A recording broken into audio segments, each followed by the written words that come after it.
5 pompes, 10 tirages, 5 de chaque côté, 15 abdos et 20 squats. Ouais, 2 tours. On est parti? Allez, c'est parti, go! Le ton est donné, épreuve de force, de fitness, d'endurance. Dans ce cours, pendant 1 heure, les participants vont enchaîner des mouvements issus de plusieurs sports. On appelle cela le crossfit. Le crossfit, ça vient des US en fait, et c'est une méthode qui permet d'allier donc des mouvements de cardio, gymnastique et d'haltérophilie, et de faire vraiment un programme de préparation qui est très général et très global. Préparation à être bien dans la vie de tous les jours. Inventé il y a 15 ans par Greg Glassman, un ancien gymnaste américain, le crossfit débarque dans les salles françaises.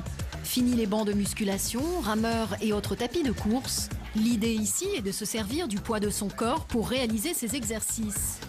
On descend, on fait une flexion de bras et d'épaule, ici, et là on va venir remonter. Des mouvements que l'on répète sous l'œil attentif des entraîneurs. À la fin de la séance, 20 minutes d'enchaînement non-stop. 3, 2, 1, go! Allez, 20 minutes de bonheur. Un effort très intense qui peut faire peur aux non-initiés. Pourtant, le crossfit peut être pratiqué par tous et à tout âge. On fait le même entraînement tous ensemble, mais on peut adapter les mouvements, on peut adapter l'intensité, on peut adapter les charges pour que tout le monde soit en situation de réussite en fonction de ce que l'on peut faire et de ses capacités physiques. Si ce sport n'existe que dans quelques salles en France, il est toujours possible de pratiquer en extérieur. Ce matin, au bois de Vincennes, Antoine et Pierre rejoignent Johan, leur instructeur de crossfit. Mais pas besoin de beaucoup d'espace pour s'entraîner. Ok, donc voilà notre terrain de jeu du jour, en plein air, temps idéal, c'est le top.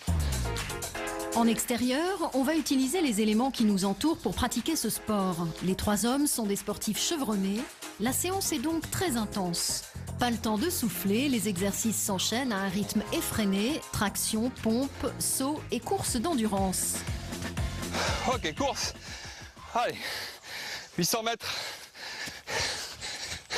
Là, on fait des exercices qui ne sont pas forcément durs quand on les prend isolément, mais enchaînés assez rapidement avec peu de repos, le cardio monte très vite et l'intensité de la séance est très vite assez élevée. Si on veut atteindre rapidement un niveau de condition physique intéressant, 3 séances par semaine, c'est pas mal. On combine avec ça 1 à 2 séances de cardio dans la semaine, un petit footing de 45 minutes, du vélo ou de la natation. Et là, on peut vraiment être au top. Au bout d'1 mois et demi, déjà, on sent vraiment une amélioration de la condition physique, autant au niveau capacité cardiovasculaire que les muscles qui vont commencer à se dessiner. Après, tout dépend aussi de l'alimentation qu'on va avoir à côté. Sprinter, soulever, sauter, des mouvements naturels que pratiquaient nos ancêtres, les hommes préhistoriques. Et le régime alimentaire idéal pour accompagner le crossfit, c'est donc le régime paléolithique. Cédric Anissette a créé un blog sur ce nouveau mode d'alimentation en janvier dernier. Le régime paléolithique, ça consiste à manger comme nos ancêtres, chasseurs-cueilleurs. Donc ils mangeaient que des produits naturels qu'ils trouvaient dans la nature et non dans des rayons de supermarché. C'est-à-dire des fruits, des légumes, de la viande et du poisson, et surtout aucun produit transformé.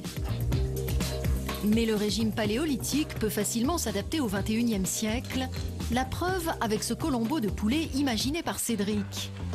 Uniquement des produits que l'on trouve à l'état naturel, seule petite entorse à la recette originale, le chou-fleur à la place du riz. Et le problème, c'est que le riz n'est pas paléo du tout, puisque le riz, c'est uniquement du sucre.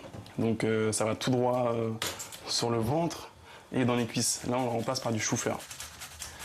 Et on va le râper et on va faire du riz de chou-fleur. Notre corps, nos gènes sont faits pour répondre à ce type d'alimentation. Donc voilà tout simplement pourquoi c'est meilleur pour nous. On n'est pas fait pour manger des pizzas, on n'est pas fait pour manger des hamburgers, on n'est pas fait pour manger du pain. Pour autant, Cédric s'accorde régulièrement quelques excès dans ses repas pour faire comprendre à son corps qu'il n'est pas au régime.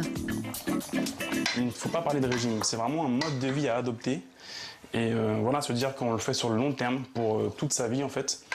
Et ce qui découle de ça, c'est que vous allez perdre de la masse grasse, vous aurez plus d'endurance, vous aurez plus mal à la tête, vous n'aurez plus le fameux coup de barre après les repas. Revenir aux sources, un mode de vie qui semble donc plus naturel et plus sain, une autre manière de tourner le dos aux mauvaises habitudes de consommation. Que des choses naturelles qui respirent, un plat vivant.